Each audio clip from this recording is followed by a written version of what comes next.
إنا لننصر رسلنا والذين آمنوا في الحياة الدنيا ويوم يقوم الأشهاد يوم لا ينفع الظالمين معذرتهم ولهم اللعنة ولهم سوء الدار.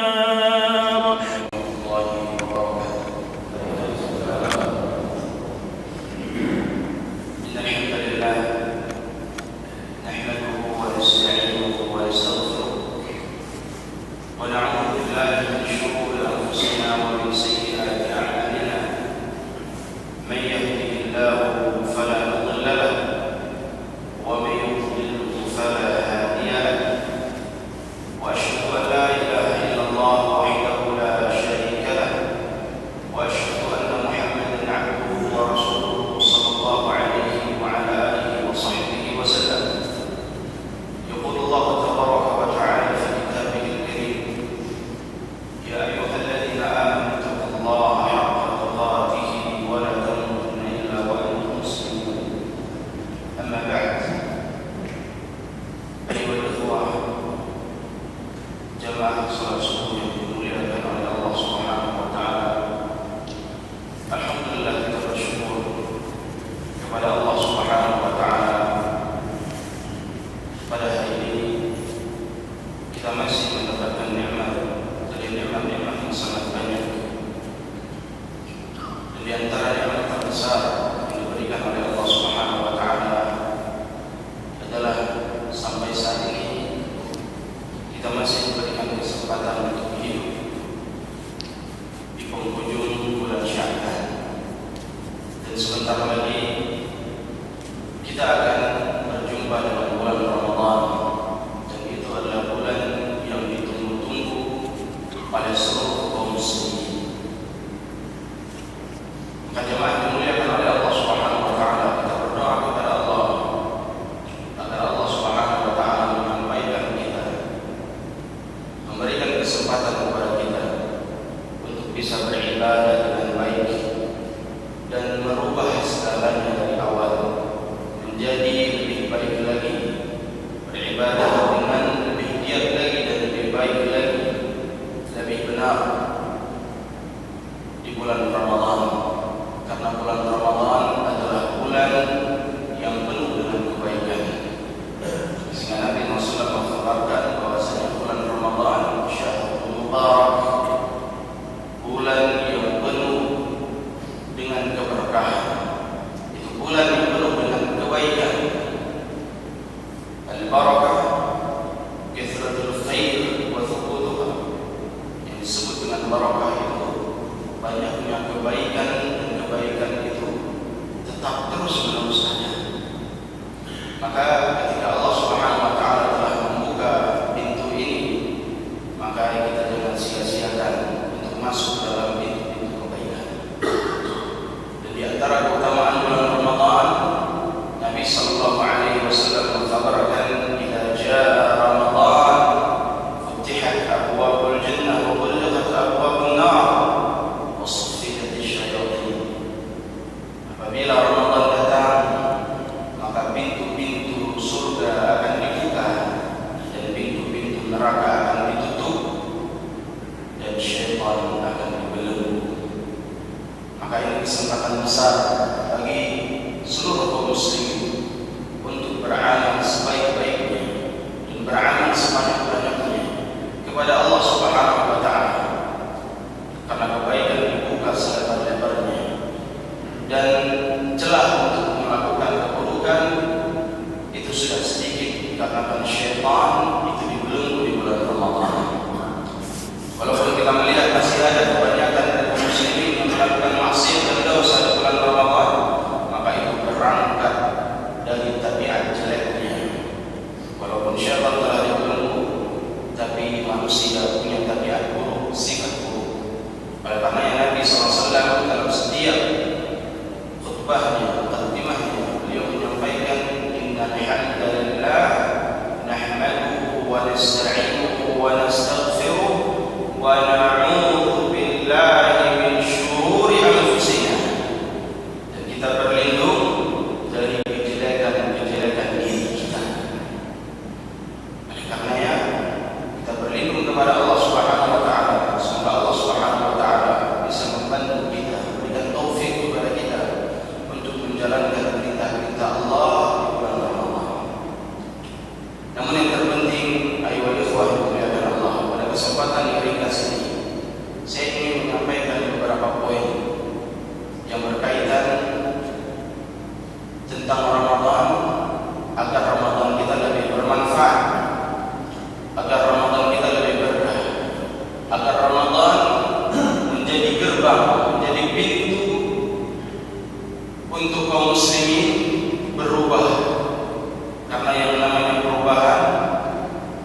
harus dimulai dari diri kita masing-masing.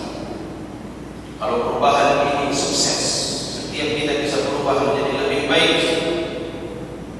keluarga menjadi lebih baik, sanak kerabat menjadi lebih baik, maka insya Allah seluruh masyarakat dan rakyat akan menjadi baik. Makanya perlu kita sampaikan kiat-kiat bagaimana seorang itu bisa menjadi lebih baik di bulan Ramadan. Karena bulan ini bulan yang dibuka pintu kebaikan. Barang siapa yang tidak mendapatkan kebaikan di bulan Ramadan dan tidak mendapatkan perubahan setelah perginya bulan Ramadan, maka sungguh dia telah diharamkan dari kebaikan tersebut. Karena banyak orang yang berpuasa di bulan Ramadan, selesai Ramadan tidak mendapatkan apa-apa, tidak didapati pada dirinya perubahan. Tidak heran ketika Nabi sallallahu alaihi wasallam mengatakan kam min sha'im aw rubba sha'imin laisa lahu min siyamihi illa al-ju' wal 'atash. Betapa banyak orang yang berpuasa di bulan Ramadan namun dia tidak mendapatkan apa-apa dari puasanya kecuali hanya rasa haus dan lapar. Dia tidak dapat apa-apa kecuali lapar dan haus saja. Kenapa? Apa yang dilarang oleh Allah Subhanahu wa taala. Dia enggak tahu aturan-aturan Allah, dia enggak tahu batasan-batasan. Dia enggak memperdulikan hal haram. Dia enggak memperdulikan perkara-perkara syubhat sehingga dia masuk ke dalamnya. Ayo ikhwan muliakan Allah Subhanahu wa taala. Maka di antara yang perlu diperhatikan agar kita bisa menjadi lebih baik, menjadi pribadi-pribadi yang baik di bulan Ramadan, pertama adalah memperbanyak istighfar dan bertaubat kepada Allah Subhanahu wa taala sebelum Ramadan datang. Banyak-banyak kita beristighfar dan bertaubat kepada Allah Subhanahu wa taala dari segala dosa yang pernah kita lakukan, terutama dosa-dosa besar. Dan dosa yang paling besar adalah dosa syirik. Dosa syirik diikuti dosa-dosa selanjutnya: durhaka kepada orang tua, dosa membunuh, dosa mencaci, dan menzalimi kaum muslimin. Adalah dosa-dosa besar. Maka sebelum masuk bulan Ramadan kita harus bertaubat kepada Allah dari dosa-dosa dan maksiat yang pernah kita lakukan. Kalau tidak, maka percuma seorang itu berpuasa, percuma dia beribadah di bulan Ramadan, tapi kesyirikan masih bergantung pada dirinya. Ayo ikhwan muliakan Allah Subhanahu wa taala. Dan Nabi sallallahu alaihi wasallam mengisyaratkan kepada kita, bahkan mengabarkan kepada kita bagaimana kemuliaannya Nabi sallallahu alaihi wasallam, dan samping itu Nabi sallallahu alaihi wasallam bertaubat kepada Allah Subhanahu wa taala. Nabi mengkhabarkan, ya ayuhan nas, tubu ila Allah wastaghfiruh fa inni atubu ila Allah fil yawmi mi'ata marrah. Wahai sekalian manusia, bertaubatlah kepada Allah dan memohon ampunlah kepada Allah Subhanahu wa taala, karena sesungguhnya aku bertaubat dalam satu hari 100 kali. Aku bertaubat kepada Allah dalam sehari 100 kali. Itu Nabi sallallahu alaihi wasallam yang dosanya telah diampuni, yang lalu maupun yang akan datang. Tapi Nabi sallallahu alaihi wasallam senantiasa memohon ampun kepada Allah Subhanahu wa taala. Dan ini pelajaran bagi kita. Dan semua itu disampaikan oleh Nabi SAW agar umatnya mengambil pelajaran. Kalau Nabi saja memohon ampun dan bertaubat kepada Allah, maka seharusnya kita juga harus demikian, bahkan lebih dari itu. Ayo ikhwan yang dimuliakan Allah Subhanahu wa taala, dan memperbanyak istighfar sebelum atau di dalam bulan Ramadan, karena keutamaan istighfar sangatlah besar. Bahkan Nabi SAW menyampaikan, tuba liman wajada fi sahifatihi istighfaran katsiran. Berbahagia, bergembira orang-orang yang mendapati pada catatan amalnya istighfar yang sangat banyak. Bergembira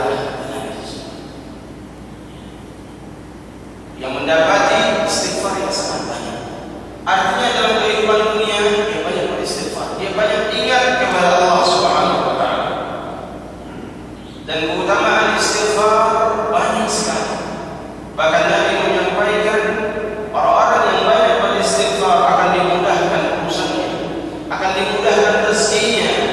Nabi sallallahu alaihi wasallam bersabda dalam hadis Ibnu Abbas yang diriwayatkan oleh Imam Ahmad, kata Nabi, "Man aktsara min al-istighfar ja'ala Allah lahu min kulli hammin faraja wa min kulli dhiqin makhraja wa razaqahu min haitsu la yahtasib." Barang siapa yang memperbanyak istighfar, maka Allah Subhanahu wa taala akan memberikan jalan keluar dari segala permasalahannya, dari segala kesedihannya, dan akan memberikan jalan keluar pula dari segala macam kesempitannya. Dan Allah Subhanahu wa taala akan memberikan rezeki dari orang tersebut kepada orang tersebut dari arah yang tidak diduga. Dan itu semua buah daripada istighfar. Dan dengan istighfar akan membuat doa kita mudah diijabahkan oleh Allah Subhanahu wa taala. Dengan istighfar menjadi sebab Allah Subhanahu wa taala mengijabahkan, mengabulkan doa-doa kita. Sebagaimana dinukilkan kisah dalam manhaj Imam Ahmad, kisah Imam Ahmad antara Imam Ahmad dengan orang yang membuat adonan roti. Kisah yang masyhur di tengah-tengah kita. Mana satu kali Imam Ahmad rahimahullah melakukan perjalanan ke Basrah dari Baghdad. Perjalanan yang jauh, dan tidak tahu kenapa terbetik untuk pergi ke Basrah. Dia berjalan menempuh perjalanan yang jauh. Ketika sampai di Basrah pada malam hari dan dia salat Isya berjamaah, Imam Ahmad rahimahullah setelah salat Isya seperti mana biasanya orang-orang pulang ke rumahnya masing-masing. Sedangkan Imam Ahmad bingung mau kemana. Mau kemana dia beristirahat? Malam ini dia mau tidur di mana? Sehingga dia berniat untuk tidur di masjid yang tadi dia salat Isya di situ. Ketika dia ingin mulai tidur, tiba-tiba marbot masjid datang dan mengatakan kepada Imam Ahmad, "Wahai orang tua, wahai syekh." Syekh di sini untuk orang tua. Jadi syekh itu bisa untuk orang kaya, bisa untuk orang yang berilmu, bisa untuk orang tua. Maka marbot ini mengatakan, "Wahai syekh, wahai orang tua, ngapain Anda di sini?" "Saya mau istirahat, saya mau tidur. Saya lelah, saya seorang musafir." Ini marbot tidak tahu ini Imam Ahmad. Dia tidak tahu. Dan Imam Ahmad tidak memperkenalkan dirinya. Dia hanya mengatakan, "Aku musafir." Kata marbot ini masjid bukan untuk tidur. Akhirnya Imam Ahmad keluar dari masjid dan dia istirahat di teras masjid. Marbot pun mengunci masjid. Sampai di teras masjid dia mengatakan, "Wahai orang tua, ngapain Anda masih di sini?" Dia mengatakan, "Aku istirahat, pergi." Didorong oleh marbot ini, didorongnya sampai ke jalan. Sehingga kejadian ini dilihat oleh seorang yang lagi berjualan roti, dan dia merasa sedih melihat ada orang tua diperlakukan demikian. Kemudian orang ini mengatakan, "Wahai syekh, di tempatku ada penginapan." Kemudian Imam Ahmad mengatakan, "Baiklah." Dia masuk, maka orang tersebut mengatakan, "Wahai syekh, aku hanya punya tempat yang sedemikian, tempat berjualan dan hanya sedikit, dia tempat kecil untuk beristirahat, tidak apa-apa. Aku hanya ingin beristirahat semalam." Kemudian Imam Ahmad melihat kegiatan orang ini. Dia lagi mengaduk tepung. Ketika lagi mengaduk tepung, dia banyak-banyak beristighfar. Astagfirullah, astagfirullah, astagfirullah. Mencampurkan dengan garam, kemudian meletakkan air, mencampurkannya, kemudian diaduk lagi dengan istighfar. Segala aktivitasnya dengan istighfar kepada Allah Subhanahu wa taala. Imam Ahmad melihatnya, menanyakan, dia pengen tahu, "Wahai fulan, sudah berapa lama kebiasaan beristighfar seperti ini dalam kegiatan-kegiatan?" Kata orang tersebut, "Wahai orang tua, sudah 30 tahun. Semenjak mulai aku berdagang ataupun membuat roti sudah 30 tahun aku mempraktekkan hal yang demikian." Kata Imam Ahmad, "Masa baratu?"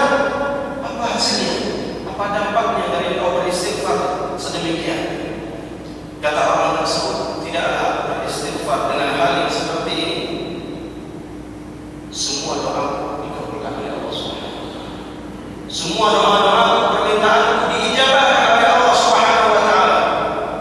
Imam Ahmad menjelaskan semuanya, iya, semuanya kecuali satu, kata orang tersebut.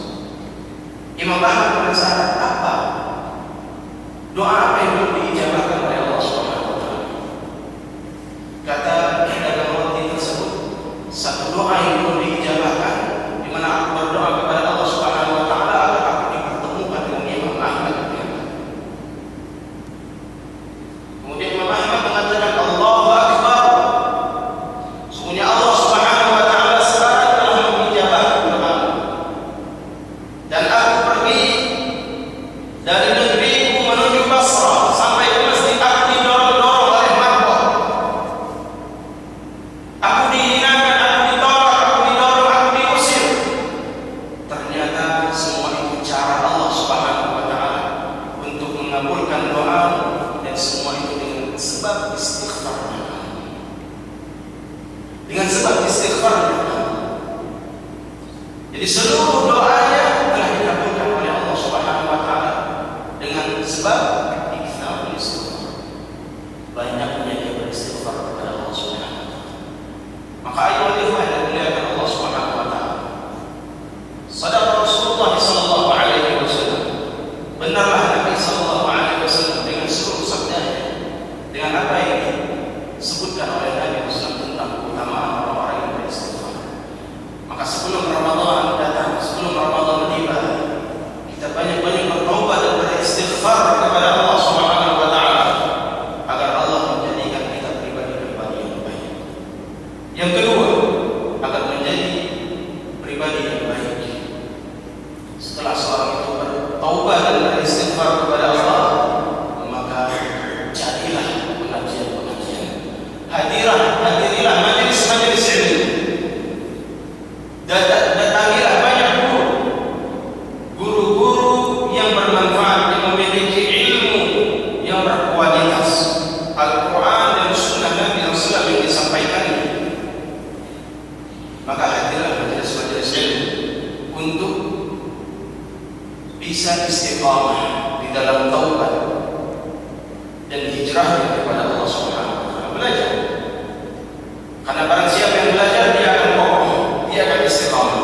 Tapi barang siapa yang meninggalkan majelis ilmu, dia akan terombang-ambing dengan syubhat dan perkara-perkara yang dapat menjerumuskannya ke dalam lubang sebelum dia bertobat. Jamaah yang Allah Subhanahu wa taala. Maka hadirlah majelis-majelis ilmu. Karena orang yang menghadiri majelis ilmu adalah termasuk orang-orang yang akan didoakan oleh mereka. Bahkan akan didoakan oleh seluruh makhluk yang ada di langit maupun yang ada di bumi. Dan orang-orang yang belajar, yang menghadiri majelis ilmu, yang menghadiri majelis ta'lim akan terlepas dari laknat Allah Subhanahu wa taala. Nabi sallallahu alaihi wasallam bersabda, "Ad-dunya mal'unah wa mal'unatun ma fiha illa dzikrullah wa ma wala wa 'aliman wa muta'alliman." Dunia ini terlaknat dan terlaknat pula apa yang ada di dalamnya, kecuali empat, kecuali orang yang berzikir kepada Allah, yang beramal saleh, yang mengajarkan kebaikan, dan yang belajar, mengajar majelis ta'lim. Terlepas dari laknat Allah, semuanya terlaknat kecuali empat golongan ini. Maka kita harus ada di dalam empat golongan ini. Harus ada golongan orang-orang yang berzikir kepada Allah, harus ada dalam golongan orang-orang yang beramal saleh, harus ada dalam golongan orang-orang yang mengajarkan kebaikan, dan harus ada dalam golongan orang-orang yang mau belajar agama. Terlepaslah Allah Subhanahu wa taala. Yang ketiga, agar bisa menjadi pribadi yang baik, amalkan ilmu yang telah dipelajari. Kita telah bertaubat, istighfar, belajar agama, maka pelajari hal-hal yang sudah kita ketahui. Batasan-batasan Allah Subhanahu wa taala kita perhatikan. Mana yang halal, mana yang haram, mana yang syubhat, yang halal dilakukan, perintah dilaksanakan, larangan dijauhi. Maka barang siapa yang dia menjauhi larangan-larangan Allah dan mendekati perintah-perintah Allah Subhanahu wa taala, maka dia akan menjadi pribadi-pribadi yang jauh lebih baik.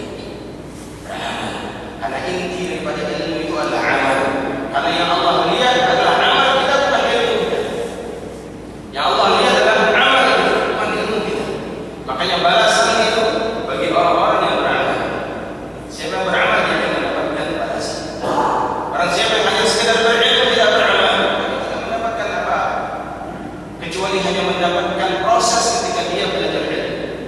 Namun hasilnya ketika amalan tidak dia kerjakan, maka dia tidak mendapatkan apa-apa di sisi Allah Subhanahu wa taala. Maka berarti yang keempat, agar menjadi pribadi yang baik, carilah teman-teman yang baik.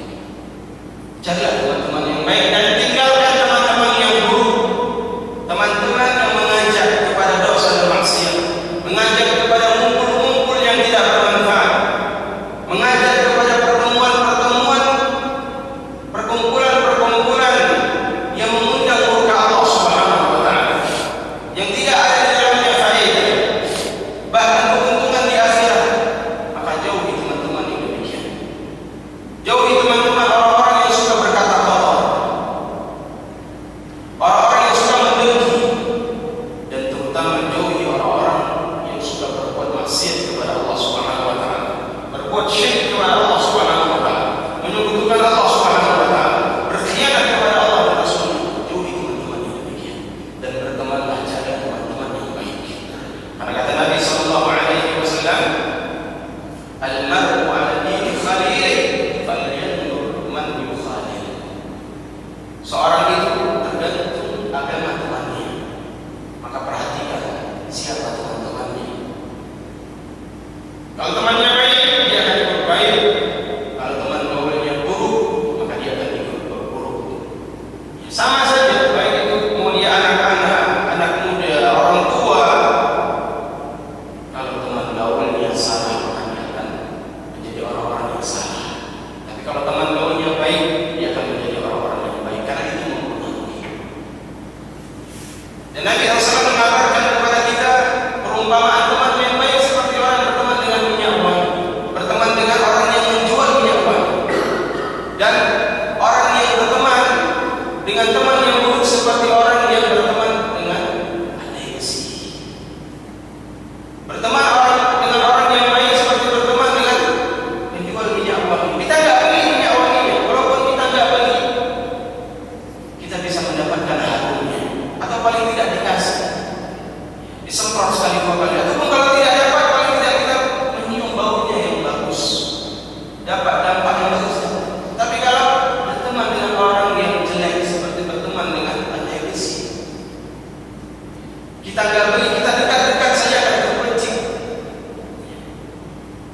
dari api-api tersebut, bahkan akan tercium bau yang tidak sedap. Maka yang berteman dengan orang jelek, dia akan terpengaruh. Kalaupun dia tidak mengikuti kejelekan tersebut, paling tidak dia membela temannya itu, membela keburukannya. Dan itu dampak yang buruk dari bergaul dengan orang-orang yang buruk.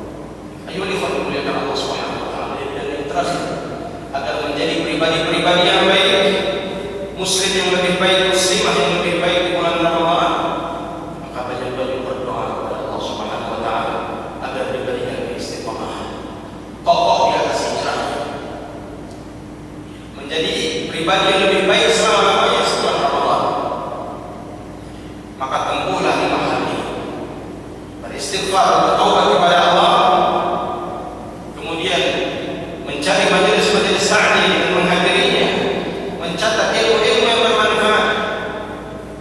Yang ketiga, beramal dengan ilmu yang telah didapat.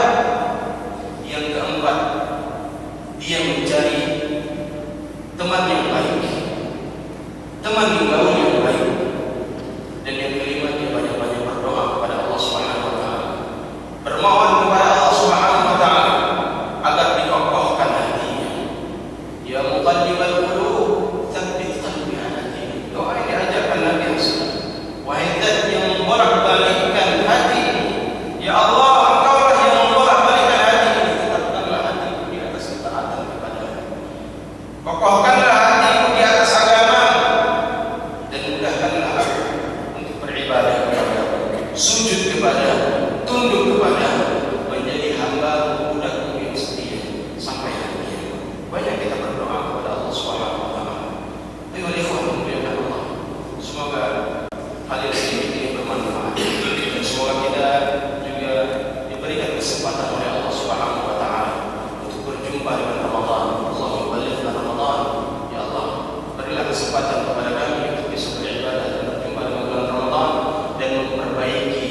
sekarang